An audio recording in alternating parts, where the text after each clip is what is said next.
Avis vascular centre మన దేశంలోనే the best varicose vein hospital.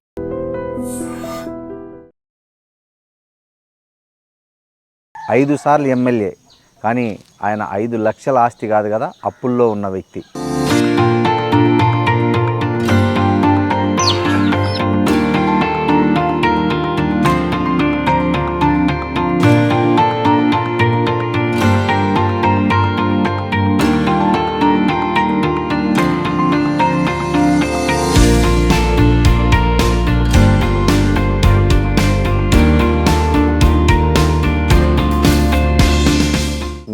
బయోగ్రఫీని Kannada నటుడు రాజ్ కుమార్ కొడుకు ఆయన హీరోగా పెట్టి ఒక సినిమా తీస్తున్నారు. ఆ సినిమా కథ మీకు వినిపించారా? ఏముంటుంది, ఎట్లుంటుంది? కథ వాళ్ళు వినిపించటం కాదు, మా దగ్గర నుంచి ఆ కథ అంతా తీసుకుని పోయారు. సైకిల్ మీద పోయే వాళ్ళ అసెంబ్లీకి 5 సార్లు ఎమ్మెల్యేగా మీరు ఈ ప్రాంతానికి చేసిన గుర్తుండిపోయే అభివృద్ధి పనులు ఏమేమి ఉన్నాయి? చీకటిలో ఎలాంటి ప్రాంతం ఇది. కరెంటు తీసుకుపోయాం, రవాణా సౌకర్యం కల్పించాం. అన్ని మండలాల్లో ఎల్వి ప్రసాద్ కంటి ఆసుపత్రికి వెళ్ళి అందరిలాగా క్యూలో నిల్చుకున్నారు. ఆర్టీసీ బస్సు ఎక్కుతారు, ఆడ జిహెచ్ఎంసీ దగ్గర వచ్చే 5 రూపాయలు భోజనం తింటారు. సింప్లిసిటీ అనేది ఎట్లా వచ్చింది మీకు? అది నేను పెద్ద విచిత్రం అని అనుకోవటం లేదు. ఫలానా అని చెప్పొచ్చు, పోవచ్చు, కానీ ముందే చాలామంది ఎమ్మెల్యేలు స్థలాలు పొలాలు కూడబెట్టుకుంటారు. సో కనీసం మీరు ఇంటి స్థలమైనా తెచ్చుకున్నారా? గవర్నమెంట్ ఇచ్చింది ఎమ్మెల్యేలకి ఇంటి స్థలాలు హైదరాబాద్లో. దాన్ని మా పార్టీకి ఇచ్చాను. మా పార్టీ ఆ స్థలం అమ్మి మొత్తం మీ ఫ్యామిలీలో అందరికి కలిపి ఎంత బంగారం ఉంటుంది సార్? నా చెవులకి మా తాత గుట్టించిన బంగారు పోగుల్నే అమ్మేసుకున్నా. ఎందుకు అమ్మేసుకున్నారు? ఇంట్లో గడవక. బట్టలు ఎన్నిసార్లు కొంటారు సార్ సంవత్సరంలో మీరు? దసరా పండగకి మాత్రమే బట్టలు కొంటారు. ఎన్ని జతలు? మీకు ఎన్ని జతలు? ఆమెకి ఎన్ని? అలా 2 జతలు తీసుకుంటారు. ఆమె ఎప్పుడైనా మీ దగ్గర బాధపడ్డ ఉన్నాయా? బాధపడ్డ టైం ఏది అని అంటే, ఒకప్పుడు ఖమ్మం జిల్లా కమ్యూనిస్టుల కిల్లా, అవును, తర్వాత కాంగ్రెస్ కిల్లాగా మారింది. ఎందుకు కిల్లాగా మారటానికి కారణం కమ్యూనిస్ట్ పార్టీల వైఫల్యం.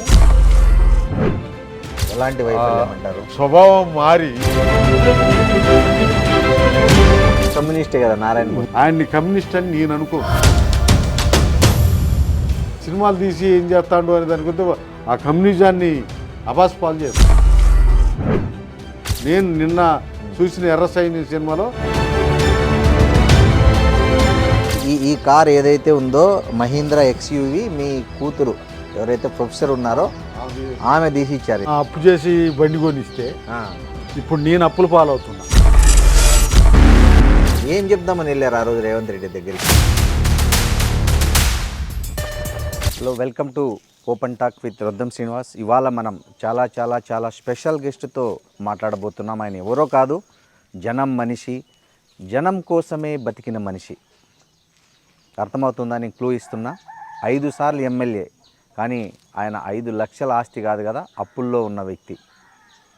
ఇంకా క్లూ కావాలంటే ఖమ్మం జిల్లా, పాత ఖమ్మం జిల్లా, ప్రస్తుతం భద్రాద్రి కొత్తగూడెం జిల్లాలో ఉన్నటువంటి ఇల్లెందు నియోజకవర్గంలో ఉన్నాం. ఆయన ఎవరో కాదు, CPM ML పార్టీ నుంచి గెలిచినటువంటి గుమ్మడి నరసయ్య. ఆయన ఇల్లు ప్రస్తుతం మనం చేరుకున్నాం. ఇగో ఇది ఆయన ఇల్లు. వెళ్దాం, ఆయన లోపల ఏం చేస్తున్నారో ఏంటనేది ఒకసారి ఆయనతో కలిసి మాట్లాడదాం. వెల్కమ్.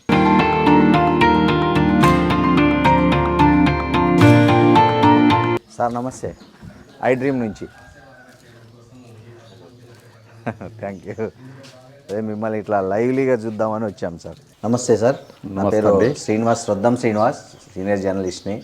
భారత రాజకీయాల్లో గాంధీ ఒక నిరాడంబరతకు, నిబద్ధతకు, క్రమశిక్షణకు, నిజాయితీకి ఎలా మనం ప్రసిద్ధి చెందారో తెలుగు రాష్ట్ర రాజకీయాల్లో మీరు అలా ప్రసిద్ధి చెందిన వ్యక్తి. మీకు నమస్కారాలు, సాష్టాంగ నమస్కారాలు ఫస్ట్ ఆఫ్ ఆల్. ఎందుకంటే ఇవాళ రేపు ఒక సర్పంచ్ కొడుకు, వార్డు మెంబర్ కొడుకు కూడా ఎంత హంగామా హల్చల్ చేస్తున్నారో చూస్తున్నాం మనం. కానీ మీరు 5 సార్లు ఎమ్మెల్యే, అది కూడా అసలు ఏ పార్టీ బుర్జువా పార్టీల నుంచి కాకుండా ఒక సిపిఐ ఎంఎల్ న్యూ డెమోక్రసీ నుంచి ఎన్నికైన వ్యక్తి మీరు. న్యూ డెమోక్రసీ కాదు, ప్రజాపంద. ప్రజాపంద. ఓకే. సో 5 సార్లు ఎమ్మెల్యే అయ్యారు, ఇలాంటి అతి సాధారణ జీవితం గడుపుతున్నారు. సో ఎక్కడి నుంచి వచ్చింది సార్ ఈ స్పిరిట్ మీకు? మీరు ఇప్పుడే గాంధీ గారిని గురించి మాట్లాడారు. నన్ను గాంధీ గారి లాగా పోల్చాల్సిన అవసరం లేదు. ఓకే. గాంధీ గారు ఉన్నతమైనటువంటి కుటుంబం నుంచి ఆ స్థాయి నుండి వచ్చినటువంటి అతను. ఆయన ఆదర్శాలని తీసుకోవాల్సినటువంటి అవసరం లేదు. ఓకే. మాకు సంబంధించినటువంటి విషయానికి వస్తే మేము 5 సార్లు ఎమ్మెల్యే అయినా ఇంత సాధారణంగా ఎట్లున్నారు అనే విషయానికి వస్తే, మేము నేచురల్గా వెనకబడ్డ ప్రాంతం నుండి, వెనకబడ్డ జాతి నుండి, వెనకబడ్డ కుటుంబం నుంచి వచ్చినటువంటి వాళ్ళం. మాకు ప్రత్యేకంగా దాన్ని పోల్చాల్సినటువంటి అవసరం లేదు. ఓకే. వెనకబడ్డ జాతి, వెనకబడ్డ ప్రాంతం, వెనకబడ్డ కుటుంబం మాది. అట్లా మా పుట్టుక నుండే ఈ సాధారణమైనటువంటి విషయాల్ని చూడాలి. మేము అట్లా వెనకబడినటువంటి వాళ్ళం కాబట్టి ఆ పరిస్థితి నుంచే పెరిగిన వాళ్ళం కాబట్టి, అదే సమయంలో ఈ వెనకబడ్డ కుటుంబం, వెనకబడ్డ ప్రాంతం, వెనకబడ్డ జాతి అనేటువంటిది ఏదైతే ఉందో అది మమ్మల్ని అట్లా. జనరల్గా మనిషి స్వభావం ఏంటంటే, ఏదైతే తను లేనితనాన్ని అనుభవిస్తాడో అవకాశం ఉన్నప్పుడు దాన్ని ఆస్వాదించాలనుకుంటాడు కదా. జనరల్గా మనిషి స్వభావం అది. మనిషి స్వభావం అయినా మా స్వభావం వెనకబాటు తనం నుండి వచ్చినటువంటిది. అందుకనే దాని నుండి పెరిగినటువంటి దాన్ని ఇంకా పెంచుకోవాలనేటువంటిది కాకుండా, ఎంతసేపు వెనకబడ్డ వాళ్ళం కదా అనేటువంటిది కాకుండా, ఆ వెనకబడ్డ తనానికి కారణం ఏంటో చూస్తూ పెరిగినటువంటి వాళ్ళం. వెనకబడి ఉంటుంది కారణం, కానీ వెనకబడి ఉండటానికి ఈ వెనకబడినటువంటి ప్రాంతంలో ఉన్నటువంటి మేము ఈ వెనకబడితనం పోవాలనేటువంటి దానితోటి మేము పెరిగినాం. మాకు మా పార్టీ మా దగ్గరకు వచ్చినప్పుడు కూడా మాకు నేర్పినటువంటిది, మాకు చెప్పినటువంటిది, ఈ వెనకబడ్డటువంటి వాళ్ళ పరిస్థితుల్ని మెరుగుపరచడం కోసం మమ్మల్ని తయారు చేయటానికి ప్రయత్నం చేశారు. ఆ వెనకబడ్డటువంటి ప్రాంతంలో వెనకబడ్డటువంటి జాతిగా ఉన్నటువంటి కోయ జాతి, కోయ కుటుంబాలకు సంబంధించిన విషయానికి వస్తే, ఇక్కడ ఉన్నటువంటి మెరుగైనటువంటి వాళ్ళు ఎవరైతున్నారో, ఉన్నతమైనటువంటి వాళ్ళు ఎవరైతున్నారో వాళ్ళు ఈ ప్రాంతంలో ఈ ప్రజల్ని, ఈ జాతిని దోసుకుంటూ పెత్తనం చేస్తున్నటువంటి వాళ్ళకి వ్యతిరేకంగా మమ్మల్ని తయారు చేశారు.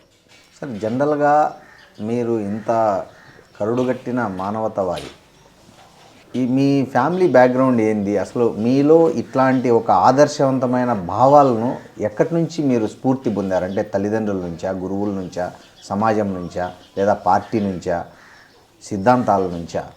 మా తల్లిదండ్రులు, మా తాతలు, తండ్రుల నుంచి కూడా వెనకబడి ఉన్నటువంటి జాతి అండి ఇది. మా జాతి కోయ జాతి. కోయ జాతి. వీళ్ళని ఉన్నతమైనటువంటి వాళ్ళు ఎవరైతే ఉన్నారో, బూర్జువా వర్గానికి సంబంధించిన వాళ్ళు ఈ ప్రాంతంలో ఈ భూములంతా కూడా వాళ్ళ ఆక్యుపేషన్లో, వాళ్ళ ఆధీనంలో ఉంచుకున్నారు. ఈ జాతి, ఈ మా కుటుంబాలు, మాకు సంబంధించినటువంటి వాళ్ళందరూ కూడా వాళ్ళ దగ్గర చాకరీ చేస్తూ దాచోహం అంటూ బతికినటువంటి వాళ్ళు. వాళ్ళకి ధైర్యం చెప్పేవాళ్ళు కానీ, వాళ్ళకి తెలివితేటలు చెప్పేవాళ్ళు కానీ లేకపోవటం. ఆ రకంగా వాళ్ళ దగ్గర ఉన్నటువంటి ఆ పెత్తందారులు ఎవరైతే ఉన్నారో బూర్జో వర్గానికి సంబంధించినటువంటి దొరలు వీళ్ళు ఎవరైతే ఉన్నారో వాళ్ళు ఎప్పుడూ వాళ్ళని అట్లే చూస్తూ వచ్చారు. ఆ ఆ రకమైనటువంటి పద్ధతుల్లో పెరిగినటువంటిది ఈ ప్రాంతంలో ఉన్నటువంటి ఇక్కడ మాకు సంబంధించి మా కుటుంబమో లేకపోతే మా ప్రాంతమో మా ఊరో కాదు. ఓకే. ఈ ఏజెన్సీ ప్రాంతంలో అడవిలో బతుకుతున్నటువంటి అడవి ప్రాంతంలో బతుకుతున్నటువంటి ఈ ప్రజలందరూ కూడా అంత అణగారినటువంటి అంత క్షీణిస్తున్నటువంటి పరిస్థితిలో ఉన్నటువంటి వాళ్ళు. ఏదైతే మొత్తానికి మన దేశంలో ఈ దేశ స్వతంత్రం కోసం సాగినటువంటి ఉద్యమం నేపథ్యం ఉంది. అట్లే ఆ ఉద్యమం జరుగుతున్నటువంటి క్రమంలోనే ఈ ప్రాంతాన్ని నైజాం పాలించేవాడట. ఆ నైజాం పాలనలో కూడా అణిచివేతకు గురైనటువంటి వాళ్ళు అందరూ ఎప్పుడు అణిచివేస్తూ చాకిరీ చేపిస్తూ ఉడిగని చేపిస్తూ వాడుకున్నటువంటి వాళ్ళే. వీళ్ళని ఎవరు కూడా ముందుకు తీసుకొచ్చి వాళ్ళని ఆదుకోవటం కోసం వాళ్ళ అభివృద్ధికి తోడ్పడినటువంటి వాళ్ళు లేరు. ఆనాడు జరిగినటువంటి ఈ ప్రాంతాన్ని దోస్తూ ఉన్నటువంటి ఈ ప్రాంతాన్ని ఏలుతున్నటువంటి నైజాం నవాబుకి వ్యతిరేకంగా మొదలైనటువంటి తెలంగాణ సాయుధ రైతాంగ పోరాటం నేపథ్యం ఉంది. అవును. ఆనాడు వాళ్ళు ఆ జాగీర్దారికి ఆ జమీందారికి వ్యతిరేకంగా పోరాడుతూ ఈ ప్రజలకి భూమి కావాలనేటువంటిది తీసుకొచ్చారు. ఆ రకమైనటువంటి పద్ధతుల్లో జరిగిన పోరాట నేపథ్యం కూడా ఉంది. అప్పటి నుంచి ఇప్పటిదాకా అంటే మీ ఫాదరు అట్లా ఏమన్నా రైతాంగ పోరాటంలో కానీ అట్లా పాల్గొన్న చరిత్ర ఉందా, లేకపోతే మీరే మొదటి తరమ మీ కుటుంబంలో రాజకీయాల వైపు కానీ ఉద్యమాల వైపు కానీ వచ్చిన దీంట్లో? ఈడ చూస్తే కనపడేది మా కుటుంబం మా ప్రాంతం అనేటువంటిది, కానీ ఏజెన్సీ ప్రాంతం అంతా కూడా అట్లా వెనకబడినటువంటిదండి. ఇక్కడ ఎవరు కూడా వాళ్ళకు నాయకత్వం వహించి రాజకీయాలు చేసి ఆ పద్ధతుల్లో వచ్చినటువంటి వాళ్ళు కాదు. నిజంగా మా కుటుంబానికి సంబంధించినటువంటి విషయానికి కంప్లీట్ పూర్ కుటుంబం. మా తాత అటువంటి జీవితమే గడిపాడు, మా నాన్న అటువంటి జీవితమే. ఎలాంటి జీవితం గడిపారండి? అంటే వాళ్ళు ఇట్లా మీరు చెప్తున్నట్లు ఎవరైనా దొరల ఇంట్లో కానీ లేకపోతే ఇట్లా పని చేశారా, లేకపోతే కూలి అట్లా చేసుకుంటూ పెరిగి అంటే ఎలాంటి పరిస్థితులు అనుభవించారు? చాలా కటు పరిస్థితుల్ని నేను పుట్టిన తర్వాత నేను పెరిగి వస్తున్నటువంటి క్రమంలో చూసినటువంటి పరిస్థితులు అయితే చాలా కటుగా ఉన్నటువంటి ప్రాంతం అండి. వీళ్ళు ఎప్పుడూ అడవిలో దొరికేటువంటి పండ్లు కాయలు గడ్డలు వీటిని తెచ్చుకొని వీటిని సేకరించుకొని తిని బతికినటువంటి కుటుంబం. భూమికి సంబంధించినటువంటి విషయానికి వస్తే ఆనాడు పంట పండియటానికి కూడా సరైనటువంటి తెలివితేటలు లేనటువంటి పరిస్థితి. ఏదో ఆ గటకలు జొన్నలు ఇటువంటి వాటిని వేసి వాటిలో కలుపు తీసేవాళ్ళు కాదు, వాటికి మందులు వేసేవాళ్ళు కాదు. వాళ్ళకు దగ్గర ఉన్నటువంటి పశువుల పేడతోటి పంట పండించుకునేటువంటి వాళ్ళు చాలా. సార్, ఇందాక గట్టిక అన్నారు, మీ తాతలు గట్టిక తాగేవాళ్ళని. ఇందాక మేము ఇంట్లోకి వెళ్ళి చూస్తే మీ భార్య గారు అదే మీ కోడలు గారు ఇద్దరు గట్టికే చేస్తున్నారు, జొన్న గట్టిక. ఇప్పటికీ అది నిద్రలేస్తానే మీరు గట్టికతో ప్రారంభమవుతుందా మీ డే? నిజంగా ఇలా కొద్దిగా మెరుగైనటువంటి పరిస్థితులు ఉన్నా కానీ ఆరోగ్యాలకు సంబంధించిన విషయానికి వస్తే ఇలా అప్పుడేమో లేక తిన్నాం, ఇవాళేమో ఆరోగ్యరీత్యా వాటిని కంటిన్యూ చేస్తున్నాం. సరే, జనరల్ ఎట్లా మీ డే ఎట్లా స్టార్ట్ అవుతుంది మామూలుగా? ఇప్పుడైతే ఇంతకుముందేమో పొద్దున్న లేవగానే పశువులతోటి చేలకి పనులకి వెళ్ళేవాళ్ళం. ఇవాళ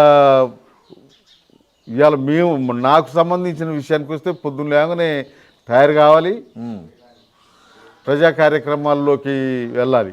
ఇప్పుడు కూడా మీరు ఎప్పుడు వస్తారా అని చూశాను నేను.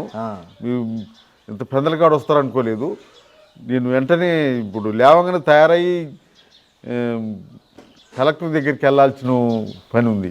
ఓకే, దేని ఏ సమస్య మీద? ఇప్పుడు మేము దున్నుకుంటున్నటువంటి పొడు భూములకి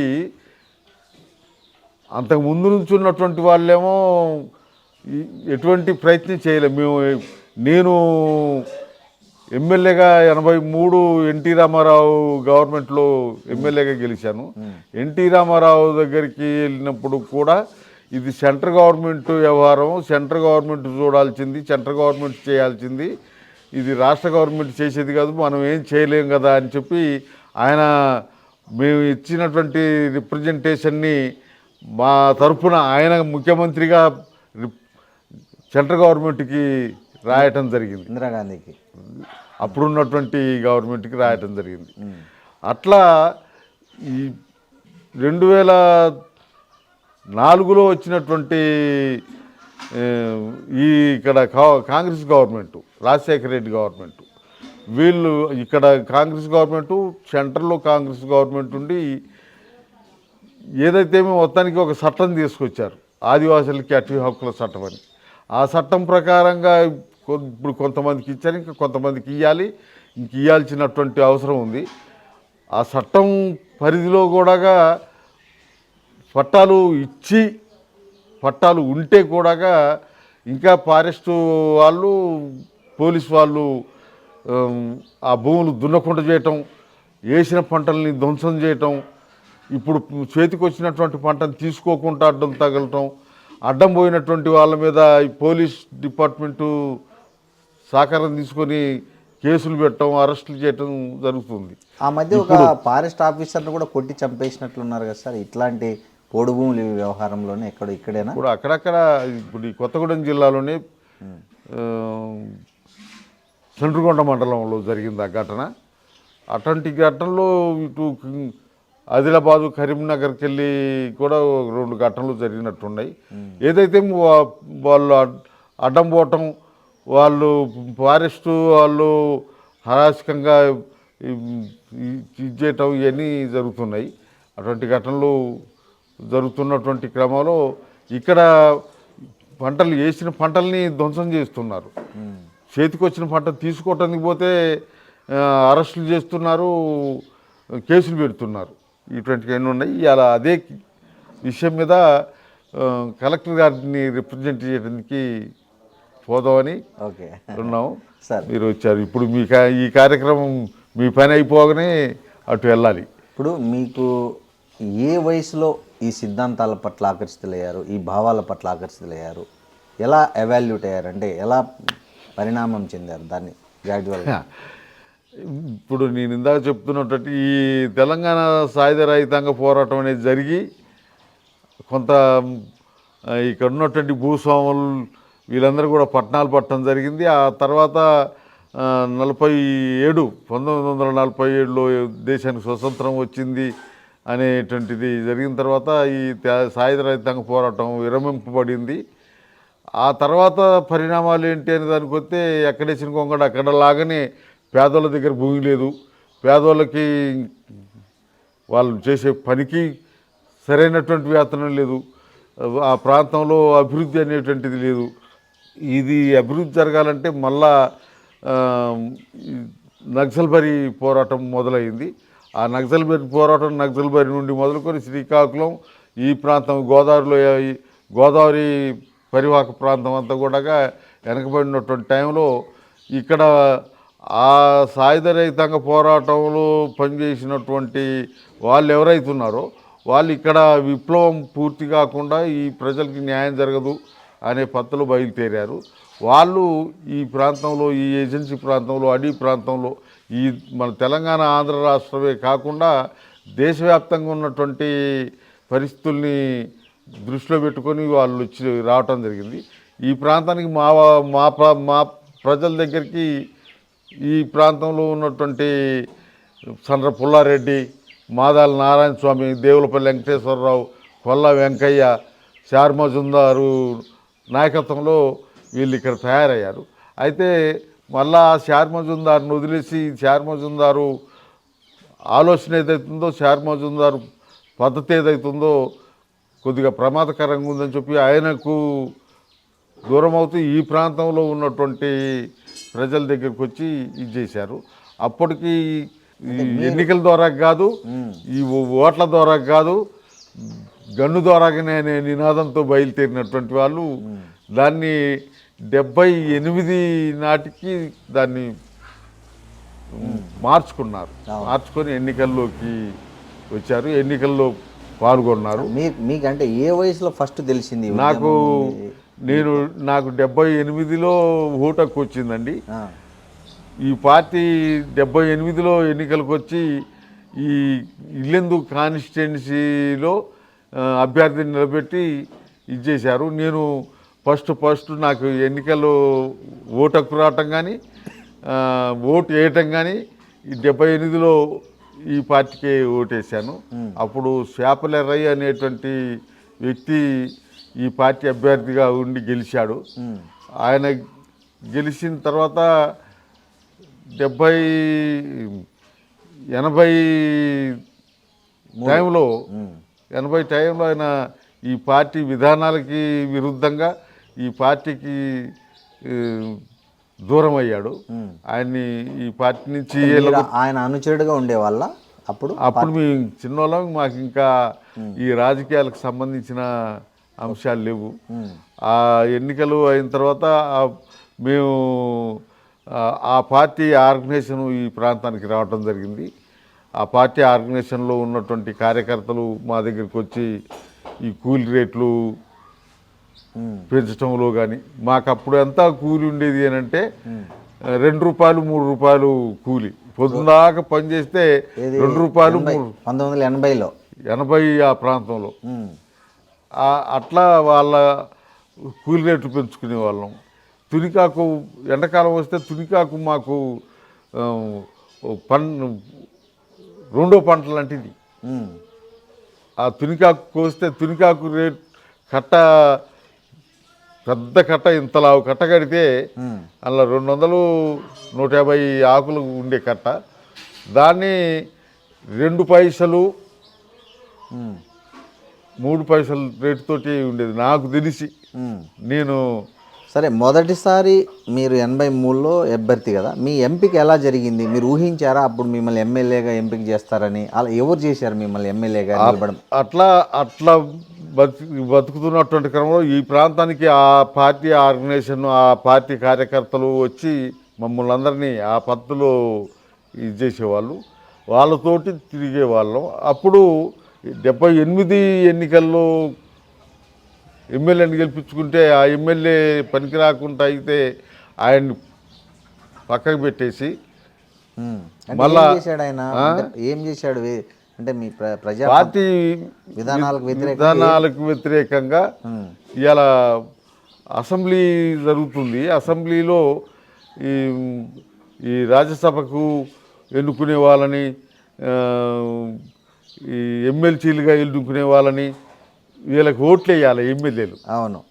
అయితే ఈ పార్టీ ఓట్లు మనకు ఓట్లు వేయాలి తప్ప మనం ఓట్లు ఎవరికి బూర్జో పార్టీల వాళ్ళకి వేయటానికి వీల్లేదనేటువంటిది ఉండే.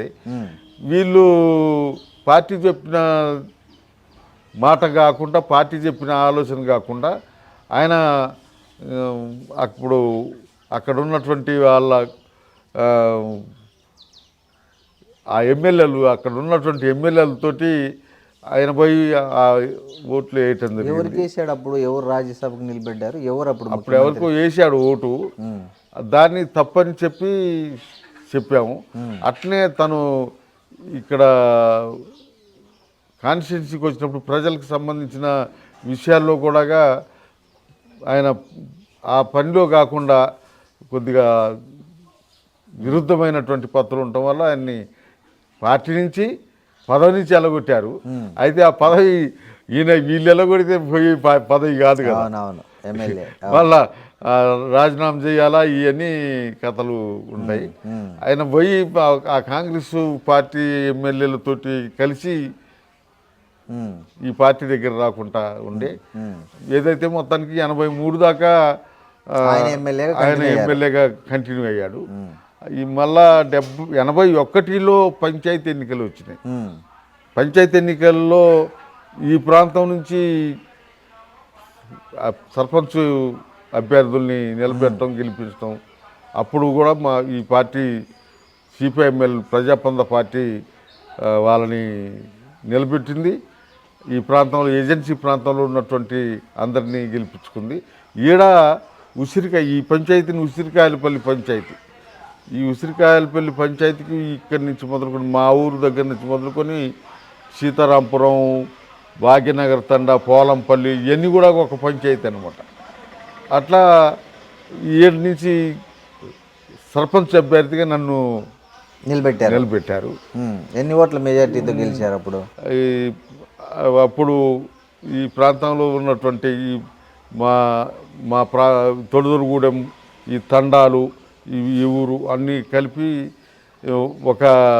ఈ ఆర్గనైజేషన్లో ఉన్నాయి. ఈ ప్రజాపంద పార్టీ ఆర్గనైజేషన్లో ఉండి అవతల ఉన్న వాళ్ళంతా కూడా కాంగ్రెసు, సిపిఐ, సిపిఎం. 81లో తెలుగుదేశం పార్టీ లేదు అప్పటికి లేదు. అప్పుడు లేదు. వాళ్ళందరూ అక్కడ ఆ ప్రాంతంలో ఉన్నారు. వాళ్ళు పోటీలో ఉన్నారు, ఇక్కడి నుంచి మేము పోటీలో ఉన్నాం. మా పార్టీకి సంబంధించినటువంటి విషయంలో మేము అప్పుడు 81లో జరిగిన పంచాయతీ ఎన్నికల్లో 41 ఓట్లు, 41 ఓటుతోటి నేను గెలిచాను. 2 సంవత్సరాలకే 82 పూర్తి కాబోయే నాటికే 83 ఎన్నికలు, అసెంబ్లీ ఎన్నికలు రావడం జరిగింది. ఈ అసెంబ్లీ ఎన్నికల్లో మళ్ళా ఇక్కడి నుంచి నన్ను అభ్యర్థిగా నిలబెట్టారు. 78లో 300 మెజార్టీతో గెలిచినటువంటి అసెంబ్లీ స్థానం 3000 మెజార్టీతోటి మళ్ళా 3000 మెజార్టీతో గెలిచాము. సరే, 83లో మీరు ఎమ్మెల్యే అనేది పార్టీ నిలబెట్టింది. మీరు ఎట్లా ఫీల్ అయ్యారంటే, మీరు అప్పటికి జస్ట్ సర్పంచ్గానే పనిచేశారు, 2 ఏళ్ళ అనుభవం ఉంది. సో ఎమ్మెల్యేగా అని వాళ్ళు పార్టీ ప్రకటించినప్పుడు మీ ఫీలింగ్ ఏంది అసలు? నాకు పెద్ద ఫీలింగ్గా ఏమీ అనిపించలేదు. పార్టీకి సంబంధించినటువంటి కార్యక్రమాలు, ఆ కార్యక్రమాల్లో నిరంతరం పాల్గొంటుండే వాళ్ళం. ప్రజా సమస్యలకు సంబంధించిన విషయానికి వస్తే ఈ ప్రాంతం అంతా ఒక చీకటి లోయ లాంటిది. ఈ ఇల్లెందు కాన్స్టిట్యున్సీ ఏదైతే ఉందో, గుండాల, ఆలపల్లి, ఇల్లెందు, బయ్యారం, ఇటు టేకులపల్లి, ఈ ప్రాంతం అంతా కూడా ఒక దారి తోవలేనటువంటి పరిస్థితి, వెలుతురు అనేటువంటిది లేనటువంటి పరిస్థితి. ఏదైతే మొత్తానికి 78లో గెలిచినా ఏమి పనులు జరగలేదు, పనులు చేయించుకోలేదు. అంతకు ముందున్నటువంటి ప్రభుత్వాలు కానీ, అంతకు ముందున్నటువంటి పాలకులు కానీ మరి ఏమైనా చేశారా చేయలేదా అనే దానికి వస్తే ఏమీ లేదు ఇక్కడ. ఏదైతే మొత్తానికి ఈ ప్రాంతంలో ఉన్నటువంటి ప్రజలందరూ కూడా ఈ అడవిలో దొరికే కాయలు, పండ్లు, గడ్డలు వీటితోటి జీవిస్తున్నటువంటిది. వ్యవసాయం కూడా అసలు డెవలప్మెంట్ లేదు. వ్యవసాయం ఎట్లా చేయాలనో తెలియనటువంటి పరిస్థితి. అటువంటి పరిస్థితులలో ఈ పార్టీకి సంబంధించిన ఆర్గనైజేషన్ వచ్చిన తర్వాత మాకు కానీ, ఈ ప్రాంతంలో ఉన్నటువంటి ప్రజలకు కానీ ఆ విధమైనటువంటి మొదటి ఎన్నికల్లో మీరు ఎంత ఖర్చు అయింది మీకు? ఫస్ట్ ఎన్నికలు, ఎమ్మెల్యే ఎన్నికల్లో నాకు తెలిసి మేము ఖర్చు అనేటువంటి విషయానికి నాకు తెలియదు. పార్టీ పెట్టుకుంది, పార్టీకి సంబంధించింది. అప్పుడు వాళ్ళు కరపత్రాలు, పోస్టర్లు, ఈ ప్రచారానికి సంబంధించినటువంటి విషయంలో ఈ ప్రాంతంలో ప్రజలందరూ పోయేవాళ్ళు. అట్లా జరిగింది. ఆనాడు 50-60 వేలు ఖర్చు అయి ఉంటుందని నేను అనుకున్నాను. మీ ప్రత్యర్థి ఎవరు అప్పుడు ఆ ఎన్నికల్లో? ప్రధాన ప్రత్యర్థి అప్పుడు ప్రధాన ప్రత్యర్థికి సంబంధించిన విషయానికి వస్తే కాంగ్రెస్ పార్టీ క్యాండిడేట్ ఉన్నాడు, ఈ పూనెం రామచంద్రయ్య అని ఆయన. ఓకే, ఆయన. ఇక సిపిఐ పార్టీ, సిపిఎం పార్టీలకు సంబంధించిన విషయానికి వస్తే వాళ్ళు అలయన్స్ అనే పేరుతోటి వాళ్ళు కలిసి చేసేవాళ్ళు. కాంగ్రెస్తో వీళ్ళు కమ్యూనిస్ట్ పార్టీలు వాళ్ళు. ఓకే. వీళ్ళిద్దరు కలిసేవాళ్ళు. అట్లా ఉండేది. ఓకే. ఆ తర్వాత 83 నుంచి తెలుగుదేశం కూడా వచ్చింది. వాళ్ళు ఉండేవాళ్ళు. అప్పుడు ఎన్టీఆర్ ప్రభంజనం రాష్ట్రమంతా వీచింది కదా సార్, మీ దగ్గర దాని ఎఫెక్ట్ ఏమి పడలేదా? ఎన్టీఆర్ ఇక్కడ మా దగ్గర మా ప్రాంతంలో ఈ ఏజెన్సీ ప్రాంతం అంతా కూడా మా ప్రభంజనమే ఉందిలే కానీ ఎన్టీఆర్ ఇక్కడ వచ్చారా, ప్రచారం వచ్చిండు. ఎన్టీఆర్ మీ కాన్స్టిట్యున్సీలో కూడా కాన్స్టిట్యున్సీ ఇల్లెందు, కొత్తగూడెం, పాలంచ, భద్రాచలం దాకా ఆయన ప్రచారం చేసిపోయి జనం పోయారా? బాగానే పోయారు. ఆయన నాయకుడిగా పోయారా, సినిమా హీరో యాక్టర్గా పోయారా, మొత్తానికి అప్పుడు కూడా జనం బాగానే పోయారు. అయినా మీకు ఏమనిపించింది? జనం అట్లా వెళ్తుంటారు కదా ఎన్టీఆర్ సభలకి, మీకు ఎక్కడైనా అనిపించిందా అరే ఇంతమంది ఆయన సభలకు వెళ్తున్నారు, మరి ఏంటి నా పరిస్థితి అని ఎక్కడైనా ఫీల్ అయ్యారా? అటువంటిది ఏమీ లేదు. ఓకే. ఆ పరిస్థితులు, అటువంటి వాతావరణం మాకెప్పుడు ఎదురు కాలేదు. ఇప్పుడు కూడా అటువంటిది ఏమి లేదు. ఇలా కేసీఆర్ మీటింగులకి జనం పోతున్నారు, రేవంత్ రెడ్డి మీటింగులకి జనం పోతున్నారు.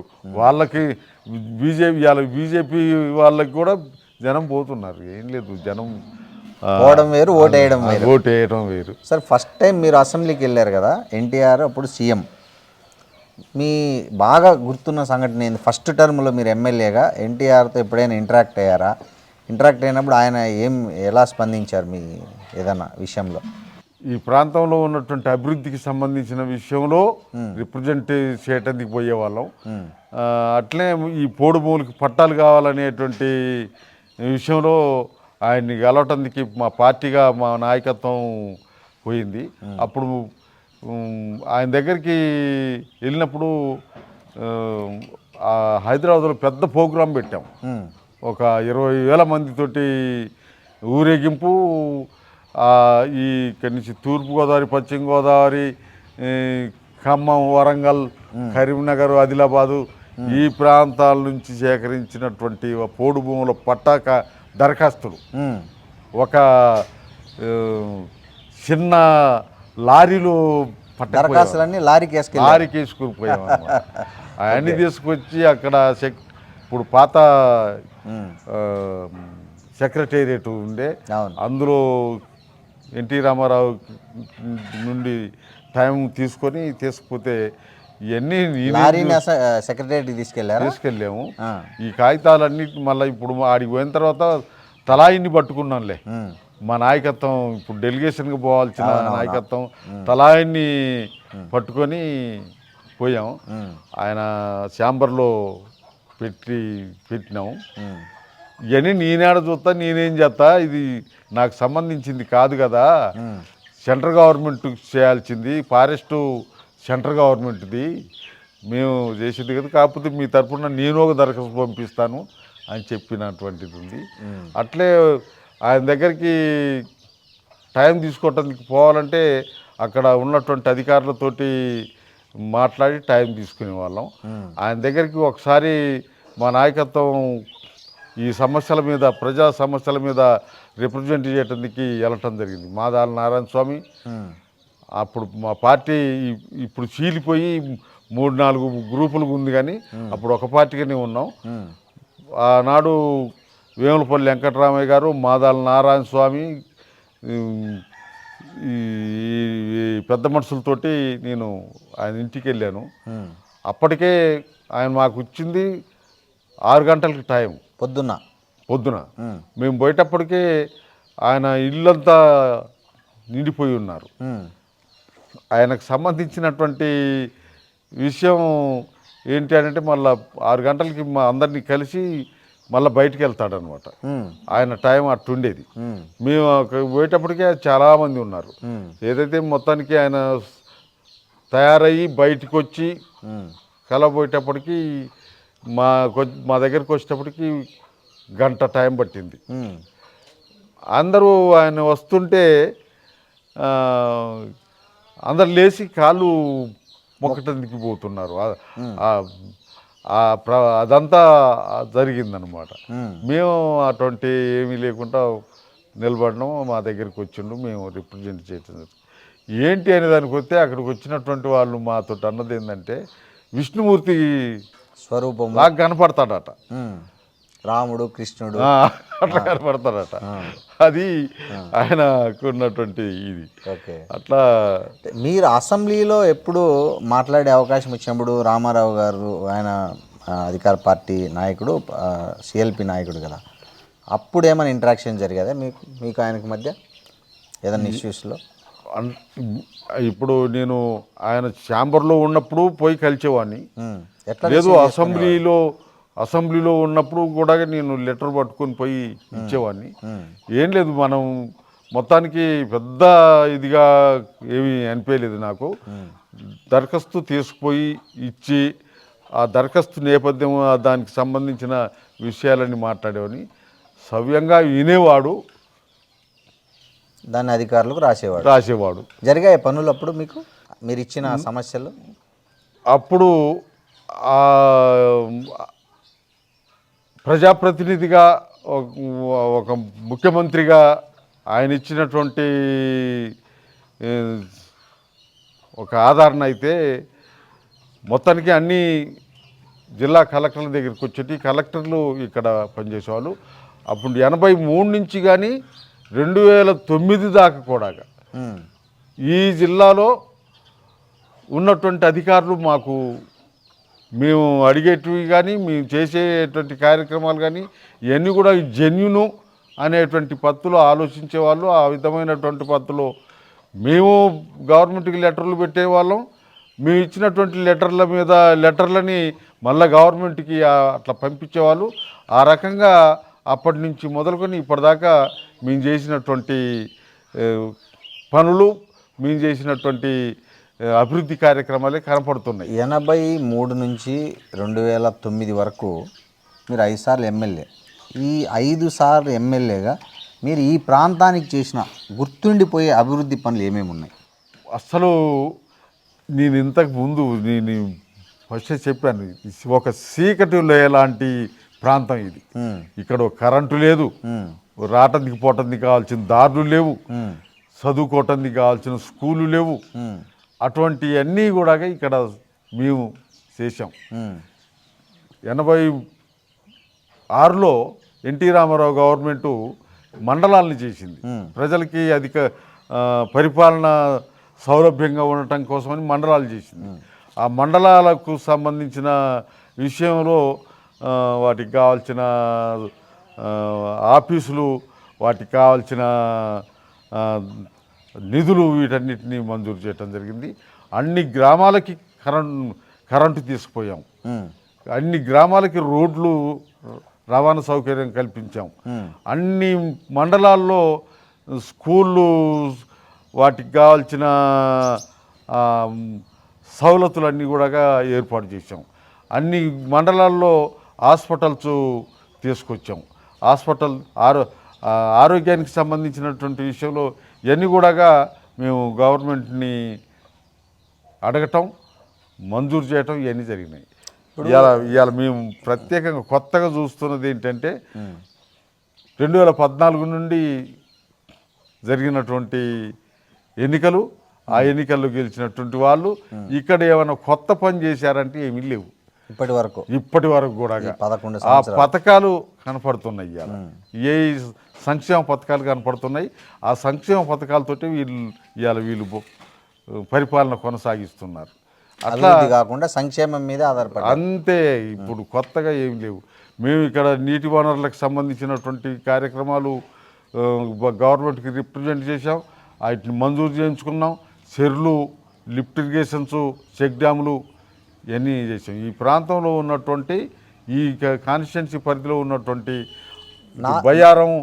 బయ్యారంకెళ్ళి నుండి పాకాలేరు, మరి పందిపంపులేరు, ఇటు ముర్రేడు, కిన్నెరసాని, ఈ నీళ్ళన్నింటినీ గోదావరిలో కలుస్తుంటే చూస్తున్నారు తప్ప అంతకున్న ముందు ఉన్నటువంటి వాళ్ళు వాటిని ఈ వ్యవసాయానికి ఉపయోగిద్దాం, ఈ ప్రాంత ప్రజలకి ఉపయోగపడే పని చేద్దాం అనేటువంటి ప్రయత్నం వచ్చాయిలే. అది మేము చేసాం. మా ఆధ్వర్యంలో మేము ఉన్న క్రమంలో జరిగింది. మీకు ఎన్టీఆర్ సంక్షోభంలో నాదేండ్ల భాస్కర్రావు ఎప్పుడైతే ఎన్టీఆర్ అమెరికా వెళ్ళినప్పుడు పార్టీ చీలి ఆయన సీఎం అయ్యారు. ఆ సందర్భంగా మీకు ఏ వర్గం నుంచి అయినా మా వైపు రండి, మాకు ఓటేయండి అని అట్లాంటివి వచ్చాయి ఆఫర్లు? అటువంటి ఏమీ రాలేదు. మా జోలికి ఎవరు రాలే. ఓకే. అందరినీ తీసుకుపోయి క్యాంపుల్లో పెట్టుకున్నారు. అవును. నేను ఫ్రీగా తిరిగాను. వాళ్ళ పంచాయతీ పరిష్కారం అయ్యేదాకా ఫ్రీగా తిరిగాను. నా దగ్గరికి ఎవరు రాలేదు. మీరు అప్పుడు ఓటేశారా? నేను ఓటేయలేదు. అసెంబ్లీలో ఆ క్యాంపులు లేను. క్యాంపులో మళ్ళీ బల ప్రదర్శన చేశారు. మళ్ళీ అసెంబ్లీకి కాల్ఫర్ చేశారు గవర్నర్ ఎన్టీ రామారావు బల ప్రదర్శనలో. అవును. అప్పుడు యాక్చువల్గా అన్ని సిపిఎం కూడా రామారావుకి మద్దతు ఇచ్చాయి కదా. అవును. అప్పుడు మీరు ఎటువైపు ఉన్నారు? మేము ఎటు లేము. ఓటేశారు అప్పుడు? ఓటేయలేదు. అసెంబ్లీలో ఎవరికి ఓటేయలేదు? ఎవరికి ఓటేయలేదు. ఇటు నాదేండ్లకు ఓటేయాలి, అటు ఎన్టీఆర్కి ఓటేయలే. ఓకే. మీ ఓటుతో అవసరం లేకుండానే మేము మా ఆలోచన కానీ మా పద్ధతి కానీ ఓటు వేయించుకోవాలి. మాకు ఓటు ఎందుకు వేయాలనో చెప్పేవాళ్ళం. ఇతరులకు ఓటు ఎందుకు వేయకూడదో చెప్పేవాళ్ళం. మా ఓటు అవసరమైతే ఎవరికి ఇవ్వాలనో అనేటువంటి విషయానికి వస్తే ఎవరికి ఇవ్వద్దు అనేటువంటిది మీ ఆలోచన, పార్టీ ఆలోచన. మా పార్టీ ఆలోచన. సరే, మీరు పుట్టి పెరిగిన ఊరు ఇదేనా? ఇదేనండి. ఇది అంటే అంతా ఇప్పుడు మా తాతలు నాటి నుండి ఇది ఈయన్నే ఊరు. ఈ స్థలమేనా మీది? మీరు అంటే ఇదే స్థలం. మీరు పుట్టింది పెరిగింది? అంటే నేను పుట్టింది అప్పుడు ఈ నైజాం పరిపాలనలో ఉన్నటువంటి అప్పుడు క్యాంపులు పెట్టారట ఊళ్ళంతా. రజాకారులు. అవునవును. అదే ఇప్పుడు క్యాంపులు, ఆ క్యాంపులు పెట్టారట. మా ఊరు ఈ ప్రాంతంలో ఉన్న వాళ్ళందరినీ ఇల్లెందు తీసుకుపోయి, ఇప్పుడు ఇల్లెందు జూనియర్ కాలేజ్ ఉంది, ఆ ప్లేస్లో ఊళ్ళంతా తీసుకుని పెట్టారట. నేను క్యాంపులో పుట్టానట. Okay okay. ఆ క్యాంపు నేను పుట్టిన తర్వాత ఆ క్యాంపులన్నీ ఎత్తేసి అన్ని గ్రామాల వాళ్ళని, ఏ గ్రామాల వాళ్ళని ఆ గ్రామాలకు పంపించారట. ఓకే. ఇప్పుడు ఈ ఇల్లు ఇదంతా మీరు కట్టిందేనా? ఈ ఇల్లు మీరు? ఇది ఎన్టీ రామారావు గవర్నమెంట్లో నేను ఎమ్మెల్యేగా ఉన్నా. ఎన్టీ రామారావు గవర్నమెంట్లో ఇల్లు మంజూరైంది మీకు. ఇది ఏంటి యాజ్ ఏ అప్పుడు ఆయన బలహీన వర్గాల గృహ సముదాయం అని ఒక స్కీమ్ తెచ్చారు. అవును. ఆ స్కీమ్లో భాగంగా మీకు ఇల్లు వచ్చింది. స్కీమ్లో భాగంగా ఈ ఇల్లు వచ్చింది. అది 6,000 స్కీము. ఇప్పుడు 5 లక్షలు ఇస్తున్నారు కదా. ఇది 6,000 స్కీము. 6,000 నుండి ఆయన గవర్నమెంట్లో ఉన్నప్పుడు ఒకసారి 6,000 పోయి 8,000 అయింది. 8,000 పోయి 12,000 అయింది. 12,000 నుంచి 25,000 అయింది. అట్లా పెంచుకుంటూ వచ్చారులే. కానీ అప్పుడు కట్టినటువంటి ఇండ్లు చాలా ఊరుగా ఉండేటువంటి. అప్పుడన్నీ మా ఊరంతా గడ్డి ఇండ్లతోటి ఉండేటి. అట్లా ఇది మా నాన్న పేరుతోటి, నా పేరుతోటి, ఇద్దరు పేర్లతో మాకు. ఇప్పుడు మా తమ్ముళ్ళు ఇదంతా మీ ఫ్యామిలీనేనా? మీ బ్రదర్స్? మా 4వ తమ్ముడు, ఆయన 3 తమ్ముడు. నా తర్వాతోడు ఈ ఇల్లు అక్కడ వచ్చింది, అవతల వచ్చింది. అట్లా ఇది కట్టుకున్నారు. కట్టిన ఇప్పుడు దీని మీద స్లాపు ఇదంతా కూడా మరి నేను ఎమ్మెల్యేనైతే మరి వచ్చేటోళ్ళు పోయేటోళ్ళు ఉంటారు కదా అని చెప్పి మా పార్టీ స్లాబ్ వేయించింది. ఓకే. ఆ వెనక ఇల్లు మీరు? అది ఇప్పుడు రాజశేఖర రెడ్డి గారి గవర్నమెంట్లో ఇందిరమ్మ పేరుతోటి వచ్చింది. ఇందిరమ్మ పేరుతోటి వచ్చింది. ఆ ఇందిరమ్మ పేరుతోటి వచ్చిన మా అబ్బాయి పేరుతోటి వచ్చింది. 5 సార్లు పైనది మాత్రం మేము సొంతంగా వేసుకున్నాం. కాదు, 5 సార్లు ఎమ్మెల్యే, సొంత ఇల్లు కూడా కట్టుకోలేరు. సరే, మీరు ఎమ్మెల్యే కదా, చాలామంది ఎమ్మెల్యేలు స్థలాలు పొలాలు కూడబెట్టుకుంటారు. సో కనీసం మీరు ఇంటి స్థలమైనా తెచ్చుకున్నారా మీ 5 టర్ముల్లో? నేను ఇంటి స్థలం నేను ఏడా ఊళ్ళో కొనలేదు, కాన్స్టిట్యున్సీ హెడ్ క్వార్టర్లో కొనలేదు, జిల్లాలో కొనలేదు. మాకు గవర్నమెంట్ ఇచ్చింది ఎమ్మెల్యేలకి ఇంటి స్థలాలు హైదరాబాద్లో. దాని మా పార్టీకి ఇచ్చాను. మా పార్టీ దాన్ని ఆఫీస్ కట్టారా? అమ్మి ఆ. ఆ స్థలం అమ్మి ఉమ్. హైదరాబాద్లో విద్యానగర్లో ఉమ్. పార్టీ ఆఫీసు, స్టేట్ ఆఫీస్ నిర్మాణం చేయడం జరిగింది. మీ డబ్బులతో, మీ మా స్థలం డబ్బులతోటి. మీరు ఇప్పుడు హైదరాబాద్ పోతే ఎక్కడ ఉంటారు మామూలుగా? ఆ ఆఫీసులోనే ఉంటాం. ఆఫీస్లో. మీరు ఎమ్మెల్యేగా ఉన్నప్పుడు? ఎమ్మెల్యేగా ఉన్నప్పుడు క్వార్టర్స్, గవర్నమెంట్ క్వార్టర్స్ ఉన్నాయి కదా, ఎమ్మెల్యే క్వార్టర్స్, ఓకే. అందులో ఉండేవాళ్ళం. సైకిల్ మీద పోయేవాళ్ళ అసెంబ్లీకి? అంటే ఇక్కడ తిరిగేటప్పుడు సైకిల్, ఉమ్. హైదరాబాద్లో ఎప్పుడు సైకిల్ లేదు. ఆ క్వార్టర్స్ నుంచి అసెంబ్లీ దాకా బస్సు ఉంటుంది. ఆ బస్సులో పోయేవాళ్ళం. ఆ బస్సు తొందరగా నేను తయారయ్యేటప్పటికి అది వెళ్ళిపోయింది అనుకో, ఆటో పట్టుకొని పోయేవాళ్ళం. ఓకే. లేదు అప్పుడు ఆ టైంలో ఆటో కూడా అందుబాటులో లేదు అనుకుంటే నడిచిపోయేవాడిని. మిమ్మల్ని ఎవరు పోలీసులు అడ్డగించలేదా? ఇది ఎమ్మెల్యే లోపల అసెంబ్లీలోకి గుర్తుపట్టి పంపించే వాళ్ళ? అంటే ఫస్ట్ అట్లా అందరినీ చెక్ చేసేవాళ్ళు. నన్ను కూడా చెక్ చేశారు.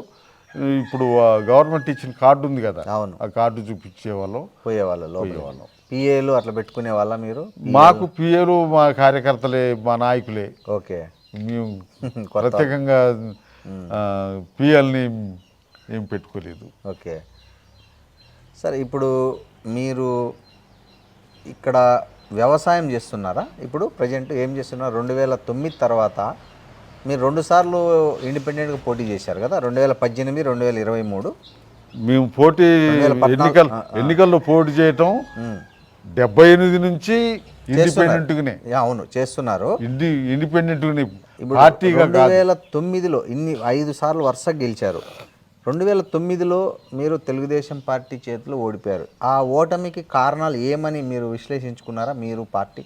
2009లో నేమో ఈ కాన్స్టిట్యున్సీ డీలిమిటేషన్ వల్ల మాకున్నటువంటి ఓటు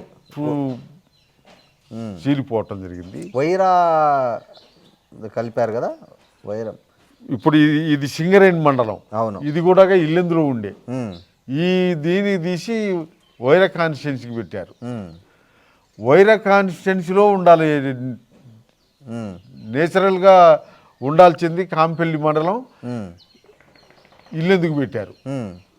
ఒకటి మాకు గుండెకాయ, గుండాల, ఆ గుండాలను తీసాము, పినపాకకు పెట్టారు.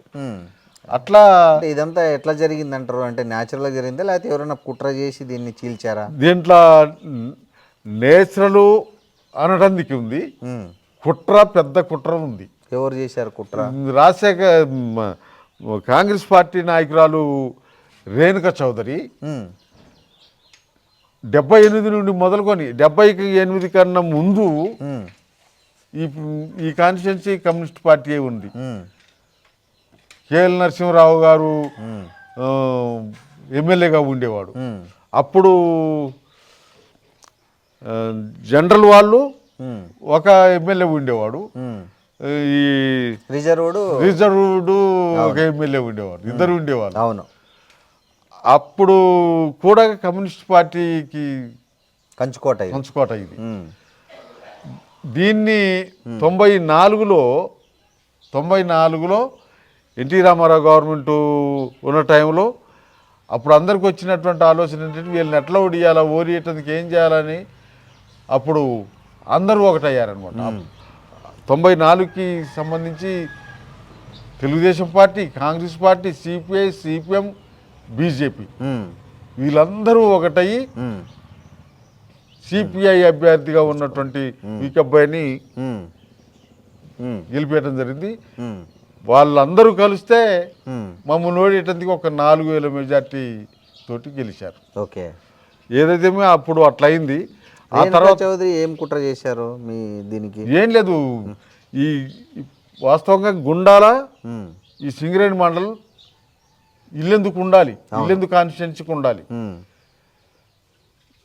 ఆ కాంపెల్లి వైరాకుంటుందా, ఖమ్మంకుంటుందా ఉండాలి. అటువంటి దాన్ని తీసుకొచ్చా ఇక్కడ పెట్టి. కానీ ఆమె ఖమ్మం లోక్సభ, ఇదేమో మహబూబాబాద్ లోక్సభకు వస్తుంది కదా. వాళ్ళు అట్ట చూడలే ఈడ కానీ ఈ కాన్స్టిట్యున్సీని ఏం చేయాలనేది, ఓకే ఓకే ఓకే ఈ కాన్స్టిట్యున్సీని ఏం చేయాలి, ఈ కాన్స్టిట్యున్సీలో మా ప్రభావం మా నేపథ్యం లేకుండా చేయాలి. ఓకే అది ఆమెకు సంబంధించినటువంటిది. అది ఒక పొలిటికల్ కుట్ర అన్నమాట. అది దీని మీద మీరేమి నిరసన వ్యక్తం చేయడం కానీ రిప్రజెంటేషన్? మేము రిప్రజెంట్ చేసాము. సెంట్రల్ గవర్నమెంట్ డీలిమిటేషన్ కమిటీ ఉంది.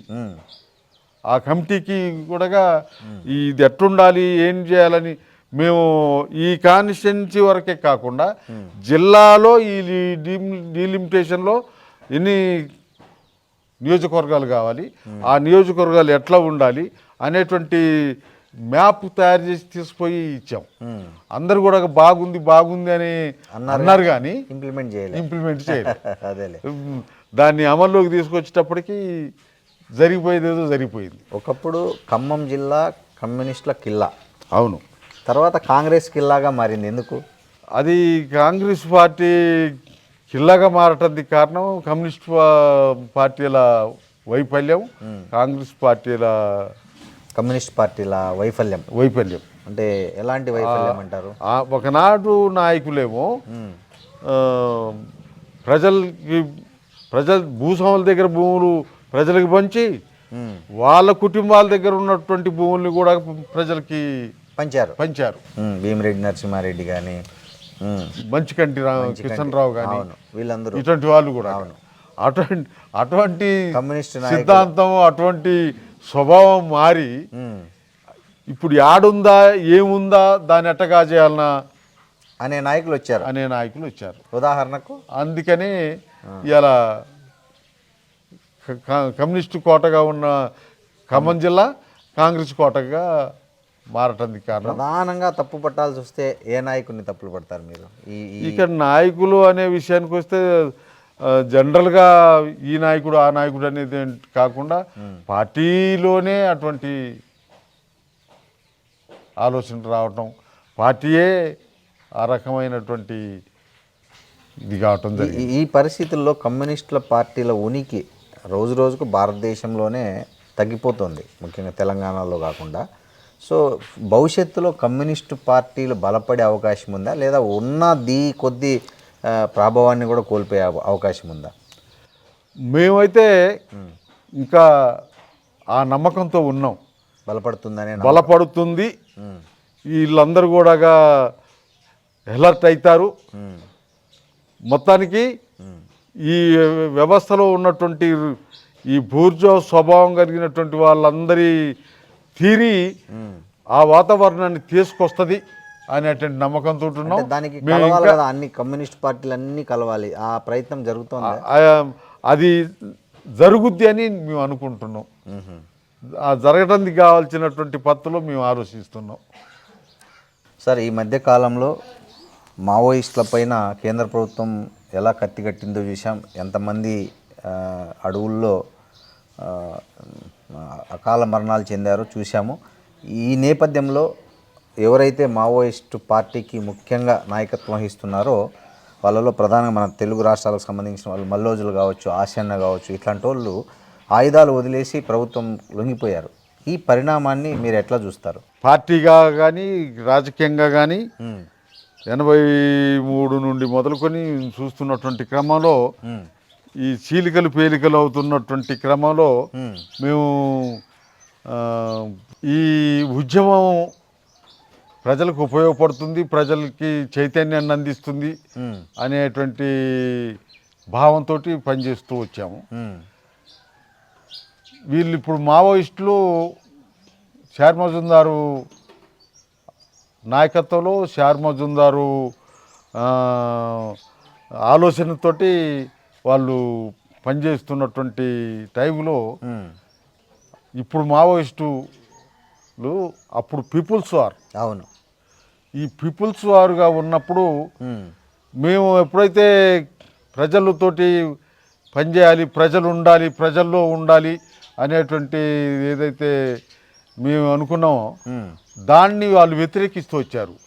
వీళ్ళు రివిజనిజంలో కొట్టకపోతున్నారు, రివిజనిస్ట్ ఆలోచనలు అయ్యి ఈ రకమైనటువంటి పద్ధతుల్లో పనిచేస్తే ప్రజలు ఉద్యమంలోకి రారు, ప్రజలు ఉద్యమం వైపు చూడరు అనేటువంటి పద్ధతిలో వీళ్ళు లేకుండా అసలు ఒక పక్క గవర్నమెంట్ ప్రభుత్వాలు పాలకులే వీళ్ళు లేకుండా చేయాలనేటువంటిది ఉంటే వీళ్ళు ఈ మావోయిస్టులు ఈ రివిజనిజం ఆలోచనలో పోతున్నటువంటి వీళ్ళని లేకుండా చేయాలనే పత్తులో మా ముఖ్యమైనటువంటి నాయకుల్ని హత్యలు చేశారు. అట్లే వీళ్ళు చేస్తున్నటువంటి పనులలో కార్యక్రమాల్లో ఇబ్బందులకు గురైనటువంటి వాళ్ళు, ఇక్కడ నిలబడలేని, ఇక్కడ బతకలేనటువంటి పరిస్థితిలో ఉన్నటువంటి వాళ్ళు పోయి వాళ్ళ దగ్గర చేరి వాళ్ళతోటి చేస్తున్నటువంటి దాన్ని చూస్తే మా పార్టీలోకి మా సిద్ధాంతాన్ని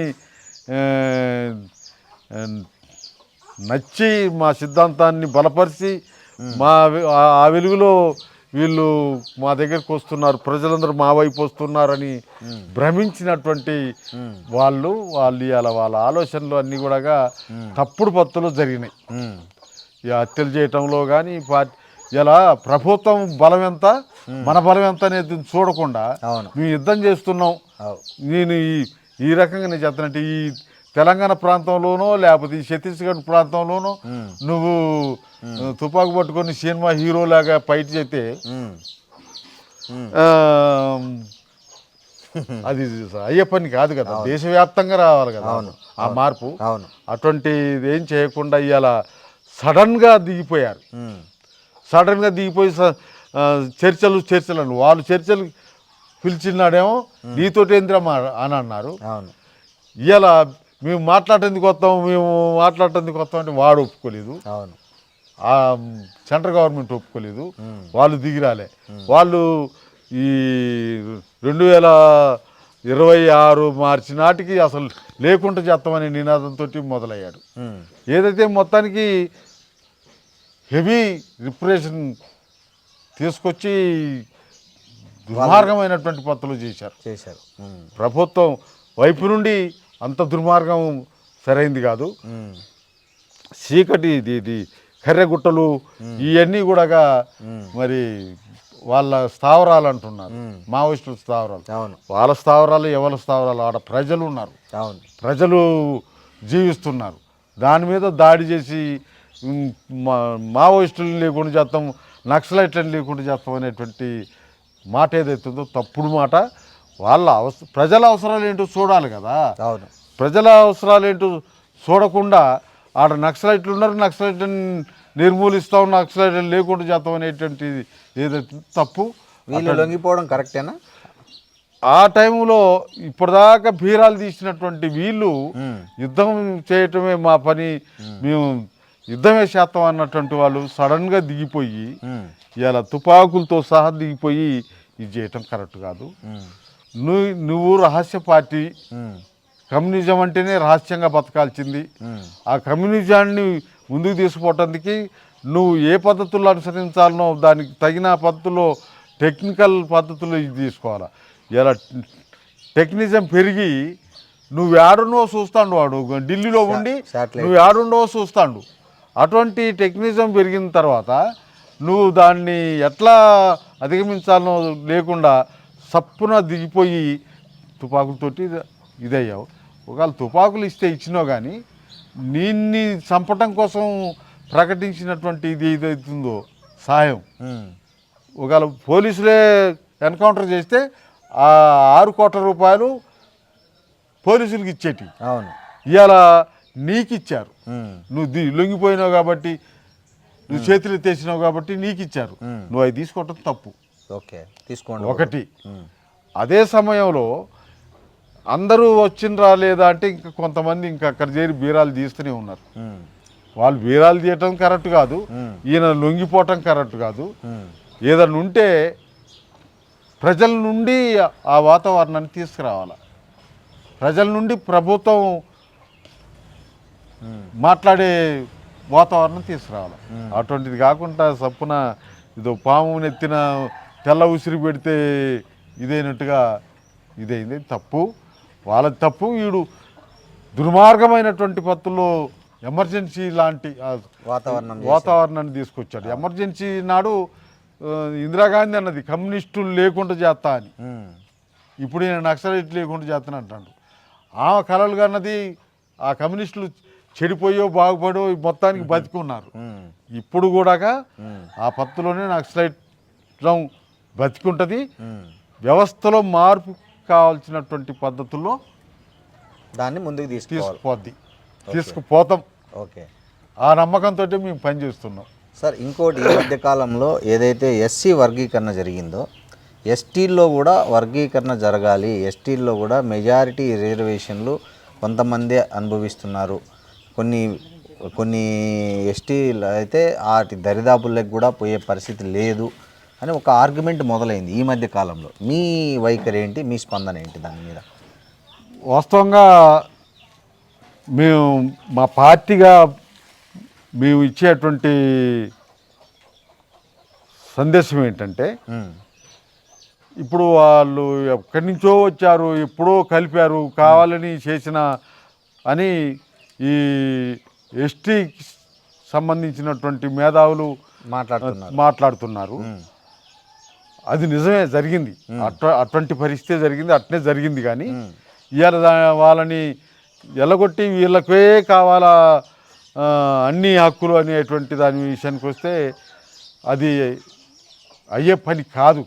కాబట్టి మేమేమంటున్నామంటే, కనీసం వాళ్ళలో ఇప్పుడు ఎస్సీ వర్గీకరణ చేశారు కదా, ఏబిసిడిగా, ఈ ఎస్టీఎల్ని కూడా ఏబిసిలుగా వర్గీకరణ చేసి వీళ్ళకుండే హక్కుల్ని వీళ్ళకు, వాళ్ళకుండే హక్కుల్ని వాళ్ళకు చేయాలనేటువంటి మా పార్టీ అవగాహన, మా పార్టీ. మీరు దానికి ఏదైనా నాయకత్వం వహించే అవకాశం ఉందా ఈ ఇష్యూ మీద? మేము మా పద్ధతిలో మేము దాన్ని చెప్తున్నాం. ఓకే, ఆల్రెడీ మొదలు పెట్టారు. మాది ఆల్రెడీ ఏబిసిడి వర్గీకరణ చేయాలని చెప్పి. ఎవరు మేజర్గా ఎస్టీ రిజర్వేషన్ ఎక్కువ లబ్ధి పొందుతున్నారు మీ ఎస్టీ రిజర్వేషన్లో? నిజంగానే ఇక్కడ పుట్టి ఇక్కడ పెరిగినటువంటి ఆ ఏజెన్సీలో బతుకుతున్నటువంటి కోయ, కొండరెడ్డి, ఈ నాయకపోలు అనేటువంటి వాళ్ళు ఇంకేదో ఉన్నారు. వాళ్ళు మొత్తానికి బాగా ఇంకా వెనకబడి ఉన్నారు. వాళ్ళకు సంబంధించినటువంటి విషయానికి వస్తే నష్టపోతున్నటువంటిది. ఎక్కడి నుంచో రాజస్థాన్, మహారాష్ట్ర ఆ ప్రాంతం నుంచి వచ్చినటువంటి వాళ్ళు ఇక్కడ ఈ లంబాడా, ఈ బంజారా అనేటువంటి వాళ్ళు వచ్చి ఇక్కడ ఈ ప్రాంతంలో ఉన్నారు, ఎక్కువ లబ్ధి పొందుతున్నారు. అదే సమయంలో వాళ్ళు లబ్ధి పొందడానికి కూడా వాళ్ళకు ఉన్నటువంటి నాలెడ్జ్ ప్రకారంగా ఈ కోయ, కొండరెడ్లకు లేకపోవటం, వాళ్ళు ఆ పద్ధతుల్లో ముందుకు జరగటం లేదు. ఇలా కొంత చదువు అందుబాటులోకి వచ్చి పిల్లలందరూ చదువుకుంటున్నారు, చదువుకొని ఆలోచిస్తున్నారు. కానీ ప్రభుత్వం వైపు నుండి వాళ్ళకి కావాల్సినటువంటి సౌకర్యాలు ఏవైనా ఉన్నాయంటే వాటిని వీళ్ళు స్పీడ్గా లాగేసుకుంటున్నారు, వీళ్ళేమో సతికిలబడి చూస్తున్నారు. చదువు అంటే గుర్తొచ్చింది, ఇందాక మీ కొడుకుతో మాట్లాడాం. మీకు పిల్లలు ఎంతమంది సార్? ఇద్దరా, ముగ్గురా? నలుగురు. 2 అబ్బాయిలు 2 అమ్మాయిలు. అయితే అబ్బాయిలు పెద్దోళ్ళు, 2 అబ్బాయిల తర్వాత 2 అమ్మాయిలు. వీళ్ళలో చిన్న అబ్బాయి 94 మే 1 తారీఖు నాడు, నేనేమో ఏడదో బండి తీసుకొచ్చిన, వాళ్ళతో అడకొచ్చి బండి పెట్టి నేను ఊళ్ళో జెండా ఎగిరేయటానికి వెళ్ళాను. వాడు ఆ బండి తీసుకొని బయటకు వెళ్ళి పడిపోయి చనిపోయాడు. యాక్సిడెంట్. ఆ బండితో పడిపోయి చనిపోయాడు. అమ్మాయిలు ఉన్నారు. వీళ్ళిద్దరు కూడా ఇప్పుడు అబ్బాయిలు ఇద్దరు కూడా, అబ్బాయి 10లో, వాడు చచ్చిపోయినటువంటి వాడు 9వ తరగతి పూర్తయింది, వాడు 10లోకి పోయేవాడు. వీళ్ళు కూడా గవర్నమెంట్ స్కూల్లే, గవర్నమెంట్ స్కూల్లే. మళ్ళీ 2 అమ్మాయిలు వాళ్ళు ఇప్పుడు, ఒక అమ్మాయి పెద్ద అమ్మాయి టీచరు, చిన్న అమ్మాయి ఏమో యూనివర్సిటీ ప్రొఫెసర్. ఏ యూనివర్సిటీ? మనం హైదరాబాద్ ఉస్మానియా యూనివర్సిటీ ఓకే. అందులో ఈ ఇక్కడి నుంచి ఈ ఊళ్ళో నుంచి మొదలుకొని జిల్లా నుంచి రాష్ట్రం దాకా వెళ్ళారు. వెళ్ళారు. అమ్మాయిలను బాగా చదివించారు, కొడుకును మరి ఇంటర్కి ఎందుకు ఆపేశారు? అంటే నేను చదివియటం కాదు, ఓకే నేను చదివితే వచ్చేది కాదు, నేను చదువుమంటే అయ్యేది కాదు. ఓకే. వాళ్ళు చదువుకోవాలా. చచ్చిపోయినవాడు ఉంటే అట్టుండదో, వీడు కొద్దిగా చదువులో డల్లు, చదువు మీద ఇంట్రెస్ట్ కూడా లేదు. వాళ్ళు చదువు మాకు మేము చదువుకునేటప్పుడు మాకు ఈ ఊళ్ళో కూడా చదువు బడి లేదు. అట్లా మేము మళ్ళా ఈ 5వ తరగతి పూర్తయిన తర్వాత 6వ తరగతి పోదాం, 7వ తరగతి పోదాం అంటే ఆ తరగతులు ఉన్న స్కూళ్ళు దగ్గరలో లేవు. అట్లా మీరు అట్లా మేము మా చదువు ఆగిపోయింది. ఈ మమ్మల్ని మా తాత మా నాన్న వ్యవసాయానికి మేకలు గాయటానికి ఆవులు గాయటానికి ఉపయోగించారు.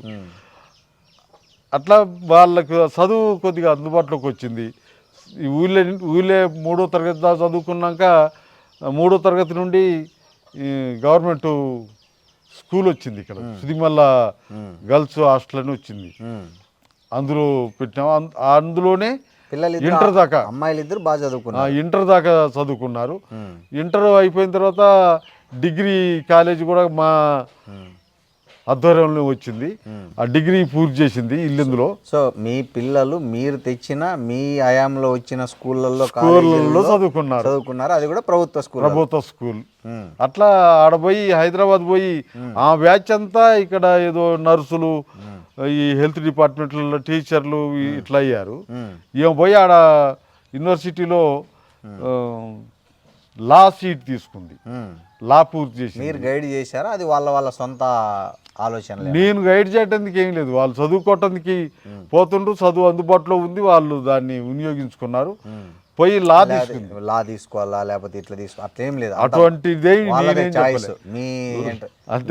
మీ భార్య కానీ అటువంటిది ఏమీ లేదు. ఇప్పుడు తల్లిదండ్రులు కొంతమంది అనుకుంటారు ఇది చేయాలంటారు, కానీ మేము అటువంటిది ఏం లేకుండా ఆమె పోయి లా తీసుకుంది. లా తర్వాత ఏం చేస్తావు ఏంటిది అనే దానికి వస్తే, నేను అప్పుడు ఎమ్మెల్యేగా ఉన్నా నా క్వార్టర్స్కి వచ్చి నా క్వార్టర్స్లో ఉండి చదువుకుంది. లా అయిన తర్వాత LLM తీసుకుంది. LLM అయిన తర్వాత PhD తీసుకుంది. PhD పూర్తయింది, తనకు ఉద్యోగం ప్రొఫెసర్ జాబ్ వచ్చేసింది. సో పెళ్ళిళ్ళు అయిపోయాయి అందరివి? పెద్ద అమ్మాయికి పెళ్ళి అయింది, ఆమెకు 2 పిల్లలు, అబ్బాయి అమ్మాయి. అల్లుడు ఏం చేస్తారు? ఆయన వ్యవసాయమే, ఆమె టీచర్. పెద్ద అమ్మాయి టీచర్. మీరు చూసిన సంబంధమా, వాళ్ళు సెలెక్ట్ చేసుకున్నారు? వాళ్ళు సెలెక్ట్ చేసుకున్నారు, మీరేం కాదు. ఇప్పుడు పెద్ద అబ్బాయి ఉన్నాడు. పెద్ద అబ్బాయికి మేము చూసి మా పార్టీ నాయకుడు అమ్మాయిని చేశాం. అబ్బాయికి 2 అమ్మాయిలు, 1 అబ్బాయి. ఇప్పుడు ఆ అమ్మాయిలు, ఒక అమ్మాయి లా పూర్తి చేసింది, LLM చేయటానికి ప్లాన్ చేస్తుంది. చిన్న అమ్మాయి ఏమో సైకాలజీ సైకాలజీ చేస్తుంది. అనంతపురంలో యూనివర్సిటీలో, SK యూనివర్సిటీలోనా? ఏం అంత దూరం వెళ్ళారు? సీట్ ఆడొచ్చింది. గవర్నమెంట్ ఫ్రీ సీట్ కదా, మనం డబ్బులు పెట్టి తీసుకునేది కాదు కదా. అట్లా సీట్ ఆడొచ్చింది, అక్కడ పోయి చేస్తుంది. ఇది లాస్ట్ ఇయర్ అయిపోద్ది. తర్వాత ఆమె పెళ్ళి. మనవరాళ్ళ పరిస్థితి వాళ్ళే మనవరాళ్ళు. ఓకే. ఇప్పుడు ఓకే, మీ అబ్బాయి వాళ్ళ పిల్లలు. Okay okay okay. ఇప్పుడు వాళ్ళ అబ్బాయి డిగ్రీ, ఇప్పుడు మన మనుగూరు దగ్గర డిగ్రీ కాలేజ్ ఉంది, గవర్నమెంట్ కాలేజ్, అక్కడ చదువుతారు. అమ్మాయి పెద్ద అమ్మాయికి సంబంధించి అబ్బాయి ఏమో 10వ తరగతి, అమ్మాయి ఏమో ఇంటర్ 2nd ఇయర్ నడుస్తుంది.